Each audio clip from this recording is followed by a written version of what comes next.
எல்லாருக்கும் வணக்கம். இப்போ நம்ம பேச போகிற தலைப்பு பார்த்தீங்கன்னா, நன்றாக படித்தேன் ஆனால் நல்ல வேலை இல்லை. ஸோ இங்கே நடைமுறை வாழ்க்கையில் பார்த்தீங்கன்னா, சில பேர் சைல்டுஹுட்லேருந்து ரொம்ப பிரமாதமாக படிப்பாங்க, அதாவது சூப்பராக படிப்பாங்க. ஸ்கூல் ஃபஸ்ட்டு, காலேஜ் ஃபஸ்ட்டு, நல்ல ரேங்க் ஹோல்டராக வருவாங்க, நல்ல ரெப்புடேஷன் இருக்கும், ஸ்கூலு காலேஜெலாம் நல்ல மார்க்ஸ் வாங்குவாங்க, எல்லாமே பண்ணுவாங்க. நல்ல புத்திசாலித்தனமாகவே அவங்க சார்ந்த சொசைட்டியில் அவங்க பேர் வாங்குவாங்க, நல்லா படிக்கிறான் அந்த பையன் அப்படிங்கிற மாதிரி. பட் அவ்வளோ தூரம் பண்ணி வரவங்க அதுக்கப்புறம் வேலைன்னு வரும்போது, படித்து முடித்து வேலைன்னு வரும்போது, வேலையில் ஒரு பெரிய ஷைன் கிடைக்கிறது ஒன்று. சில பேருக்கு எதிர்பார்த்த மாதிரி நல்ல வேலை கிடைக்காது, நல்ல சம்பளம் கிடைக்காது, வேலையில் ஒரு பெரிய உயர்வு இருக்காது. ஏதோ ஒரு கடமைக்கு ஒரு வேலைக்கு போயிட்டுருப்பாங்க, எதிர்பார்த்த மாதிரி பெரிய வேலை கிடைக்காது, பெரிய சம்பளமும் கிடைக்காது. ஓகேங்களா? அந்த மாதிரி இருப்பாங்க நிறைய பேர்.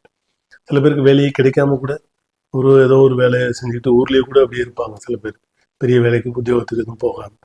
ஸோ இதெல்லாம் சாத்தியமா அப்படின்னு நீங்கள் நடைமுறையில் நம்ம வாழ்க்கையில் பாருங்கள், அவங்க சர்க்கிளில் சிந்திச்சு பாருங்கள். இந்த மாதிரி ஒருத்தர் 2 பேர் இருப்பாங்க. சரி, இவ்வளோ நல்லா படித்து எல்லாம் பண்ணியும் அப்போ வேலை கிடைக்கலையே, இது எப்படி? அவங்களுங்க முயற்சி பண்ணலையா? நல்லா படிக்க முயற்சி பண்ண ஒருத்தனால நல்லா வேலை வாங்கிறதுக்கான முயற்சி செய்ய முடியாதா? பண்ண முடியும் கண்டிப்பாக. அப்போது இதை தாண்டி ஏதோ ஒன்று நடக்குதா அப்படின்னா, எஸ், அதான் உண்மை.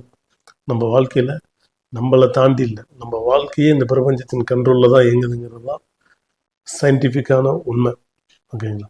இதில் சில பேர் முரண்பாடான கருத்து இருக்கலாம். ஸோ அவங்கள நம்ம பற்றி பேச தேவையில்லை. பட் யதார்த்தம் என்னன்னா, சயின்ஸோட ஒரு பிடியில் தான் நம்ம வாழ்க்கை நகருது. அதே சயின்ஸ், அதாவது அதே ஜாதகம் அவங்களுக்கு ஒரு நல்ல தசாபதி கொடுக்கும்போது, அந்த பையன் தன்னுடைய சிறு வயதில், அதாவது சைல்டுஹுட் பீரியட் சொல்கிறேன், பள்ளி கல்லூரியில் நல்ல மார்க் எடுத்து நல்ல முதன்மை மாணவராக நல்ல ரெப்புடேஷனாக இருக்கான் அவங்களோட சொசைட்டியில். ஆனால் அதன் பிறகு நல்ல ஒரு ஜாபில் சைன் பண்ண முடியாததுக்கான காரணம் அவனுக்கு வரக்கூடிய தசாபுத்தி அவயோக தசாபுத்தியாக நடந்திருக்கும். அதாவது வருமானத்தை கொடுக்கக்கூடிய தசாபுத்தி அவனுக்கு நடந்திருக்காது அப்படின்னு எடுத்துக்கலாம். இல்லை இன்னொரு விதமாக, பணத்தை கொடுக்கக்கூடிய குருவோ இல்லை 2ஆம் அதிபதியோ பலவீனமாகவோ இல்லை கெட்டு போயிட்டா அவங்க வேலைகள் பெருசாக வேலையை தராது. ஏன்னா வேலையை தந்தாங்கன்னா அவங்க பணம் சம்பாதிச்சிடுவாங்கல்ல. இப்போ சரியில்லாத வேலையை தரணும், இல்லை பணம் அதிகமாக சம்பாதிக்க முடியாத ஒரு வேலையை கொடுக்கும்.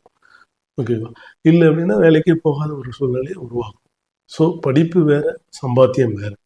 ஸோ இங்கே எல்லாமே ஜாதகப்படி தசாபத்திப்படி அவங்களோட கிரக அமைப்புகள் படி தான் நடக்குங்கிறது தான் இந்த பதிவில் நம்ம சொல்ல வர ஒரு செய்தி. நன்றி.